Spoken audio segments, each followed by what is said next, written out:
tema de la violencia contra las mujeres, que termina en feminicidio, no tiene nada que ver con clase social, grado de instrucción, posición económica. Se da en todos los sectores y se ha convertido en un drama que afecta a la sociedad entera. Según un estudio reciente de la Organización Mundial de la Salud, entre 12 países de la región, Bolivia ocupa el primer lugar en violencia. Esa violencia que termina en la muerte de las mujeres. Vamos a tratar el tema de feminicidio con Mónica Novillo, directora de la Coordinadora de la Mujer. Gracias por acudir a la invitación, Mónica. Y estamos con Helen Álvarez, periodista, integrante de Mujeres Creando. Gracias, Lucía. No, gracias a ti por asistir. Bueno, Patricia, decíamos que este tema no tiene drama del feminicidio, no tiene ni rostro Claro, no, ni posición social. Estamos hablando de un fenómeno, en realidad, una epidemia, pandemia, ya no sé cómo se puede llamar del mundo. Si me permiten, nada más como introducción, quisiera leer un lead publicado por El Observador de Uruguay que dice: golpeada hasta la muerte debido a un embarazo precoz, acuchillada por celos, degollada tras un divorcio, son los epitafios de esas mujeres que mueren cada 31 horas en Argentina, 15 al día en Brasil y casi 2.000 al año en México. En Bolivia, hasta el momento estamos hablando de 89 mujeres que han perdido la vida a manos, la mayoría de las veces, de sus exparejas o parejas, lo que quiere decir que han sido asesinadas simplemente por el hecho de ser mujer. Esta introducción del Observador termina con una frase que dice: el feminicidio avergüenza a América Latina. Yo creo que en realidad el feminicidio está avergonzando al mundo. No sé qué relación de datos tienen ustedes respecto a lo que está sucediendo, no solamente en América Latina, sino en el resto del planeta. Helen.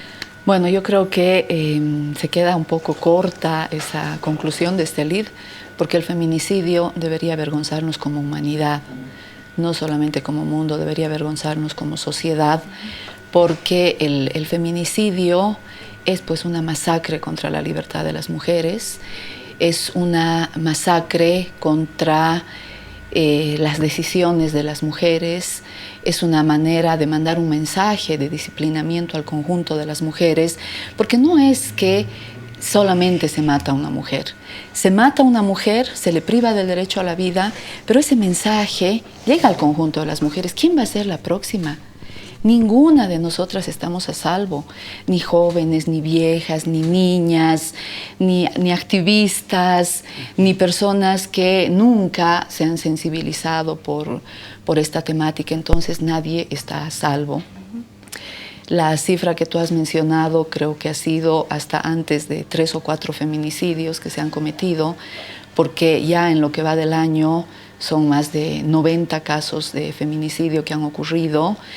Y las sentencias son pues mínimas, sentencias además de este año. El mismo fiscal de distrito ha dicho que tienen 5 sentencias, pero no se debe, el fiscal general más bien, pero eso no se debe al trabajo de la fiscalía, no se debe a la investigación que han podido hacer para aplicar la ley 348.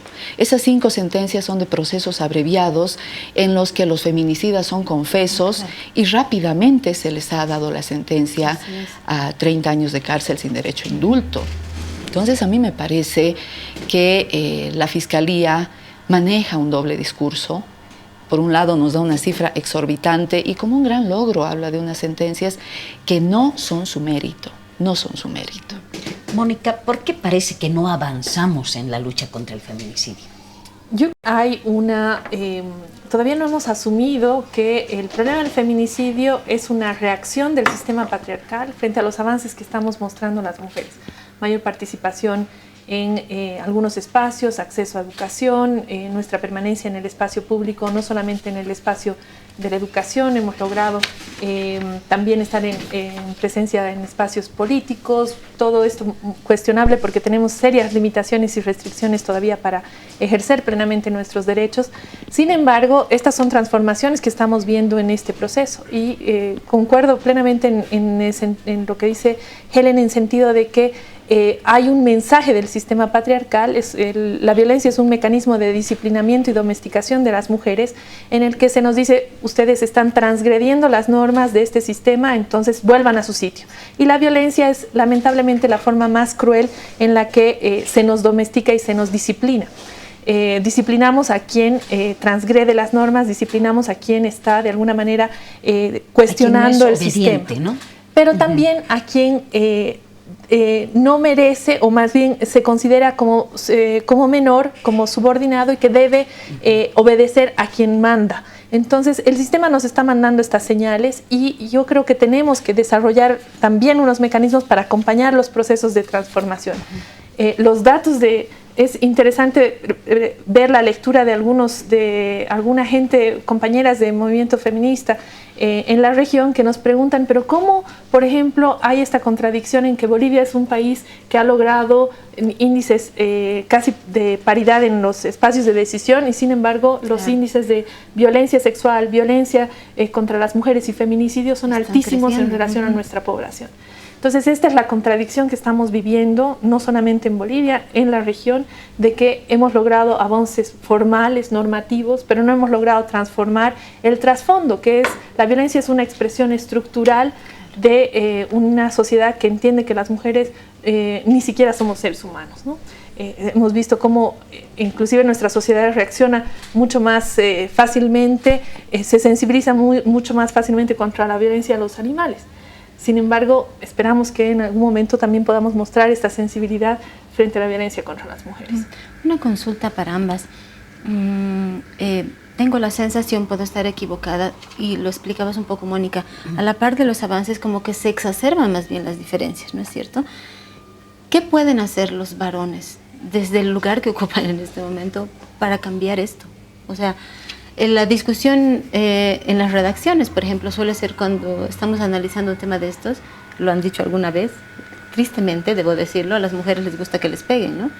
Entonces, ¿cómo hacemos que los varones acompañan esto? Incluso se está hablando ahora de masculinidades, etcétera, etcétera. ¿Qué creen ustedes al respecto? ¿Es posible esto? ¿No se puede? ¿Qué pueden hacer? No sé. Mira, antes de responderte esa parte, yo quería un poco referirme a lo que decía Mónica, que precisamente la situación que estamos viviendo de violencia en Bolivia y en tantos países nos está diciendo que lo normativo, que esa lucha por derechos que emprenden, no sé, pues una tecnocracia de género, no es la respuesta, porque al final se está haciendo un lobby ante el patriarcado, y lo que nos están dando son como favores desde el patriarcado. La verdadera lucha contra la violencia hacia las mujeres no va a venir de parte del mismo patriarcado. Son parches que nos van dando, parches que terminan siendo como mordazas, porque sale una ley, la 348, por ejemplo, sale la ley, y ante la indignación social por el asesinato de Analí Huaycho, resulta que la ley nos desmoviliza como sociedad. Sale la ley, me parece que es la 263, contra la violencia política, ante la indignación por el asesinato de Juana Quispe. Nuevamente, la ley termina desmovilizando. Entonces, esa no es la respuesta, ese no es el camino, lo estamos viendo. Porque esa contradicción, ¿cómo podemos entenderla? Podemos entenderla a partir de que son concesiones de un sistema patriarcal, mirándonos también de una manera infantilizada, y que al final no resuelven la situación que estamos viviendo. La respuesta tiene que salir de las calles, la respuesta tiene que salir de la lucha social, la respuesta tiene que salir de la rebeldía de las mujeres. Y todas estas mujeres asesinadas son mujeres que se han rebelado, son mujeres rebeladas. Porque todas estaban estudiando, todas estaban trabajando, todas estaban queriendo exigir lo que les corresponde, como la asistencia familiar. Todas han decidido no someterse, sino enfrentar al violento. No hay una sola que por sumisa la hayan matado, no, la han matado por rebelde. Entonces tiene que salir desde las calles, desde la indignación, ¿Cómo se traduciría eso? La lucha contra la violencia. La solución al problema. Mira, son muchísimas formas que existen, ¿no? Y yo creo que lo primero es generar la indignación social y lograr que más y más mujeres se rebelen, porque ahí tenemos dos resultados, ¿no?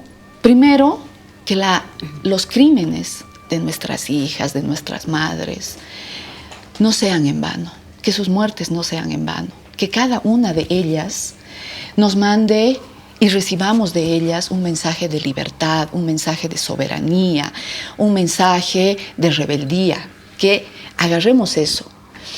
Porque lo contrario, si permitimos que más bien venza la impunidad social, el mensaje que tomamos de ellas es que, no, es que por estudiar se ha hecho matar.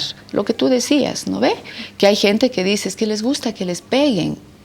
A esa mujer no le gusta, a ninguna mujer le gusta que le peguen. ¿A quién le va a gustar que le peguen? Por supuesto. ¿A quién le va a gustar? Pero en el imaginario social está eso, porque está normalizada la violencia, está absolutamente normalizada. Y en el caso de los hombres, bueno, pues tienen los hombres que encontrar sus caminos también. Nosotras hemos encontrado como camino el feminismo, hemos encontrado la lucha en la calle, y los hombres tienen que encontrar su camino, porque resulta que todos los hombres están pues en el mismo saco, ¿no ve? De la violencia. Están en el mismo saco. Entonces, los que no son violentos tienen que salir y mostrarse, tienen que comenzar a hacer un trabajo con ellos y entre ellos mismos. Y ocurre también que el machismo sabe cómo reciclarse, sabe. Ellos están aprendiendo también de nuestras estrategias. Entonces, por ejemplo, si una mujer asume que la ley 348 le permite ir y denunciar, va y denuncia violencia. Yo lo estaba escuchando al papá de María Isabel. Va y denuncia y resulta que la policía no hace nada. Porque si no te ven así sangrando, la policía no hace nada. Incluso así no hace nada. Si llega la denuncia a la fiscalía, te rechazan la denuncia, ¿qué va a pasar con ese hombre? Ese hombre se fortalece con la inacción, con la indiferencia de las instituciones que deberían garantizarnos seguridad, se fortalece, ¿no? Entonces ellos han aprendido de la estrategia. Vamos, denunciamos y luego resulta, es lo que ha pasado con Ana Medina. Ana Medina en Santa Cruz ha ido a denunciar a la FELCB. En la FELCB no la han atendido y al día siguiente su marido o su pareja la ha rociado con gasolina, la ha quemado y la ha hecho agonizar 15 días hasta que ha muerto con una muerte pero espantosa. Y esa mujer ha ido a denunciar. Se apropian también de otras estrategias como la de la protesta social. En la marcha, ni una menos, una foto que se hizo viral de un hombre semidesnudo que decía, yo estoy semidesnudo en medio del sexo opuesto y me siento seguro y protegido. Ese es un hombre violento, su pareja lo ha denunciado. Entonces, realmente tenemos que tener cuidado en nuestra vida cotidiana porque cualquiera puede ser violento, porque no es que el violento es un Jack el Destripador al que hay que buscar, tenemos que buscar un monstruo. No, cualquiera puede ser violento. Y ahora tenemos que cuidarnos también en nuestras luchas, porque resulta que los violentos están tomando nuestras estrategias. Mónica, ¿qué opinas al respecto? Yo creo que cuando hablamos del feminicidio tenemos que ver que estamos atendiendo ya la consecuencia última de una serie de actos, omisiones o inacción previas. Entonces, el feminicidio es cómo acaba, pero estamos viendo que hay una cantidad de acciones desde la sociedad que luego acaban en las agresiones, etc.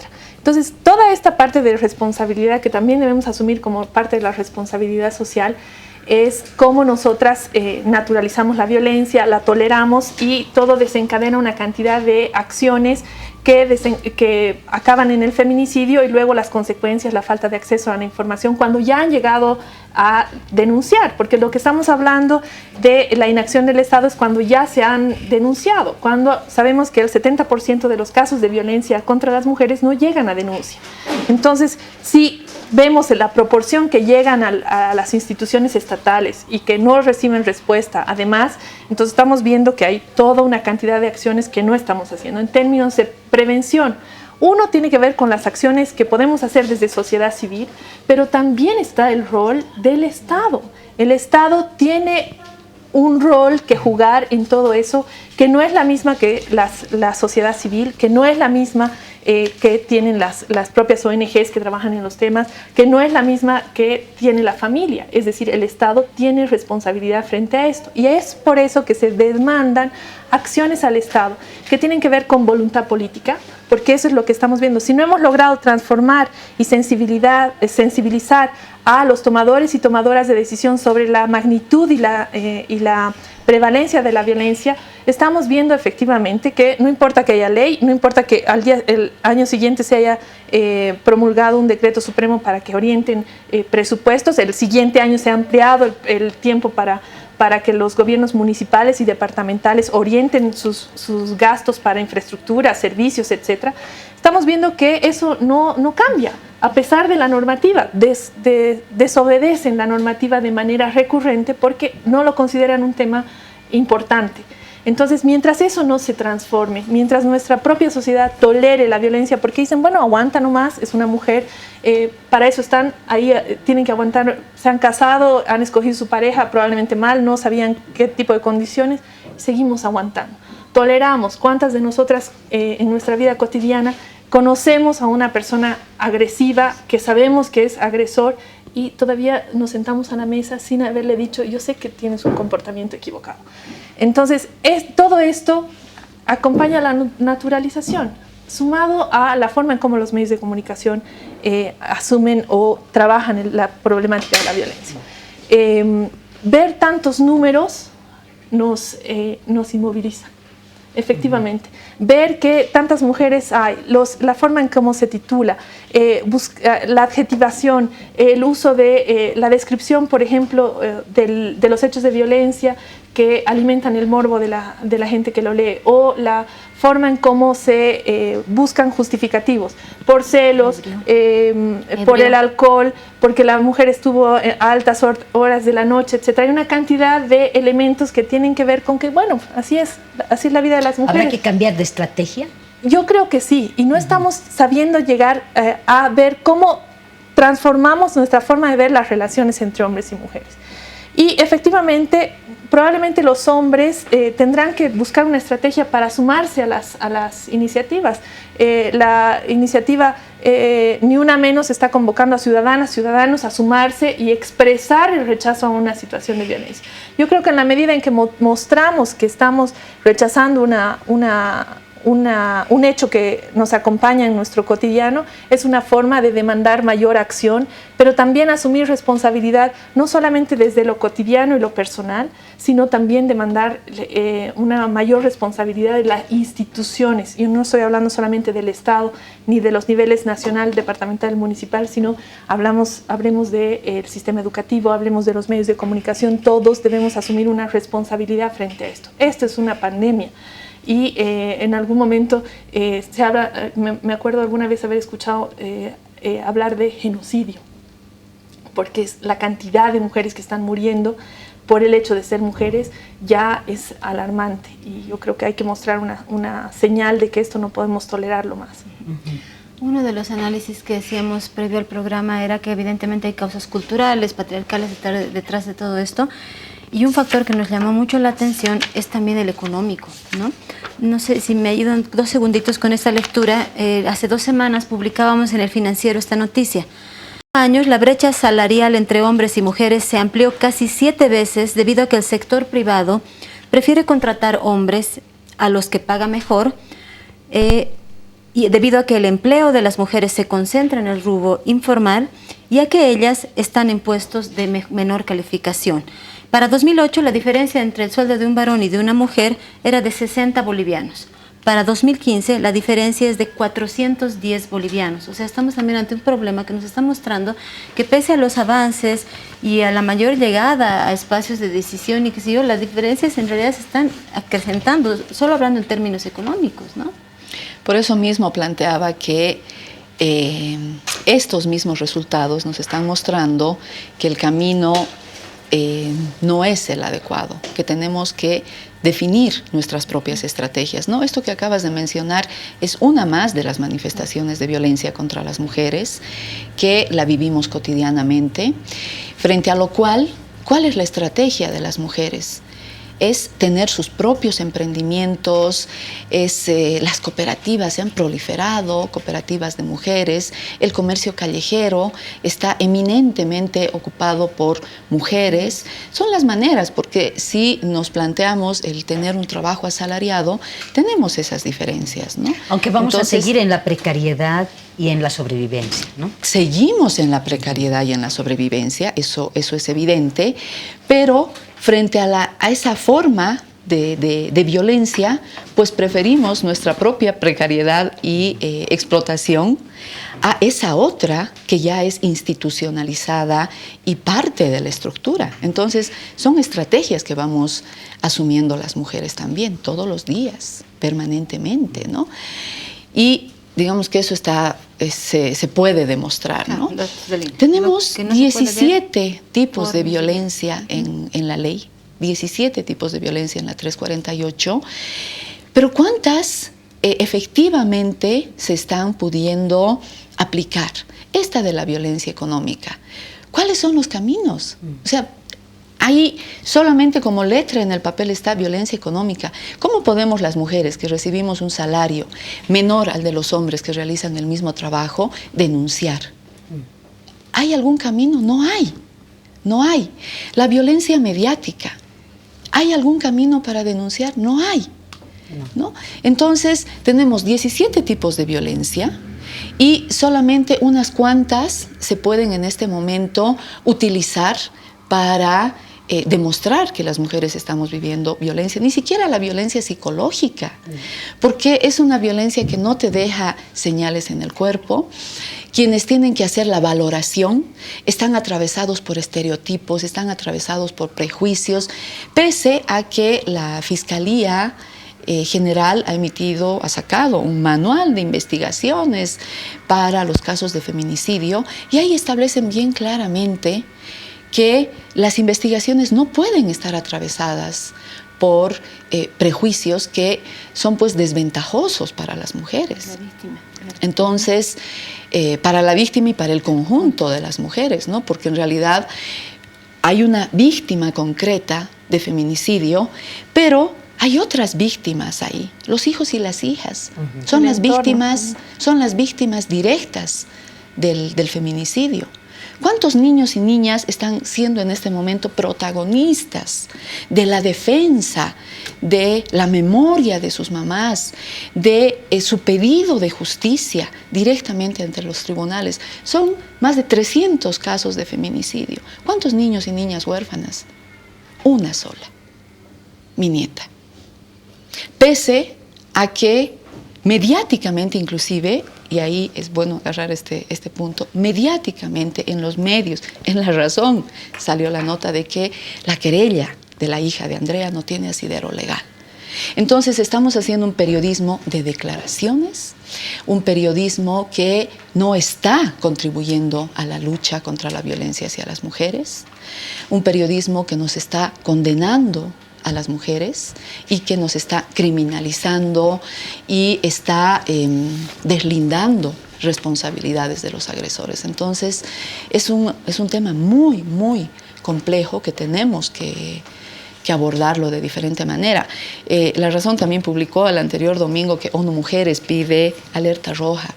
Yo creo que es parte, declaración de alerta, yo creo que es parte de la línea editorial de La Razón. Nosotras como Mujeres Creando, en noviembre del año pasado, hemos entregado un documento a Gabriela Montaño pidiéndole que el presidente declare alerta roja por los feminicidios, con 5 puntos. Asignación de recursos a la policía, a la FELCB, asignación de recursos a los tribunales, conformación de una comisión de abogados y abogadas que revisen todos los casos de feminicidio desde la promulgación de la ley, que las autopsias sean realizadas simultáneamente por el IDIF y por el IDCUP, Porque ¿de qué nos sirve tener las instalaciones del IDCUP, supuestamente especialistas, si no está sirviendo? Si ahí más bien los feminicidas son los que contratan a peritos, los del IDCUP. Y lo otro, que en todos los casos de feminicidio no haya medidas alternativas a la detención preventiva, que todos tengan detención preventiva. Si en ese momento hubiésemos impulsado, nosotras seguimos con ese pedido de declaratoria, de alerta roja, probablemente no hubieran habido estos 90 feminicidios del 2016. Probablemente hubiera sido la mitad. Lo hemos hecho público, hemos entregado a todos los medios, lo hemos hecho público, hemos entregado inclusive con un documento de más de 100 observaciones a la Ley 348, realizado por Mujeres en Busca de Justicia, que son 2 compañeras que todos los días atienden las denuncias y que saben dónde hay vacíos en la ley. Inclusive les hemos dicho, llévense el mérito, en todo ni caso, siquiera viene mencionen. a ser un paliativo, Helen. La declaratoria de alerta roja es una señal. No, lo que quiero decirte no es solo simbólico, es que vendría a ser un paliativo, en el sentido de que tú misma dijiste, hay ley, pero sigue el problema del feminicidio. Claro que sí. Entonces, el tema de justicia no es tampoco la solución, ¿no? Pero no es un paliativo, Lucía, porque ¿sabes qué? Que el presidente declare alerta roja. Lo que decía Mónica, ¿cuántas mujeres se sientan al lado del agresor? ¿Cuántas mujeres hay al lado de Evo Morales que todos los días nos agrede verbalmente? ¿Quién, cuál de las mujeres que están cerca de él le ha puesto un alto público? Entonces, que él lo haga tiene un poder simbólico también. Pero no solamente simbólico, sí, porque la declaratoria de alerta además posibilita la asignación de recursos extraordinarios para un conjunto de acciones que son las que estamos demandando. Y entonces dejan de ser las leyes y estas medidas logros de papel. La alerta está en la Ley 348. Es como nosotras exigimos una implementación más adecuada de la ley y una respuesta estatal y de la sociedad para sumarnos a las movilizaciones, al rechazo de la violencia de una manera ya no simbólica, una manera más efectiva. Y la voluntad política, lamentablemente, se cuenta con recursos económicos. ¿Cuánto tienes? ¿Cuánto agradecer? Vale? Tenemos que terminar. Nos dicen que nos tenemos que despedir. Bien cortito nomás, puede que nos estemos equivocando como periodistas, de veras lo digo, pero estamos en una construcción diaria, por lo menos en el periódico y particularmente las mujeres, estamos en una construcción diaria para ser mejores y aportar más también, ¿no? Muchísimas muchas gracias y esperemos realmente que se haga justicia con todas y que se pare esto. Exactamente. Y que se logren las medidas, los avances que estamos pidiendo y que deseamos y por los que estamos luchando y nos vamos a movilizar. Gracias y hasta el próximo fin de semana.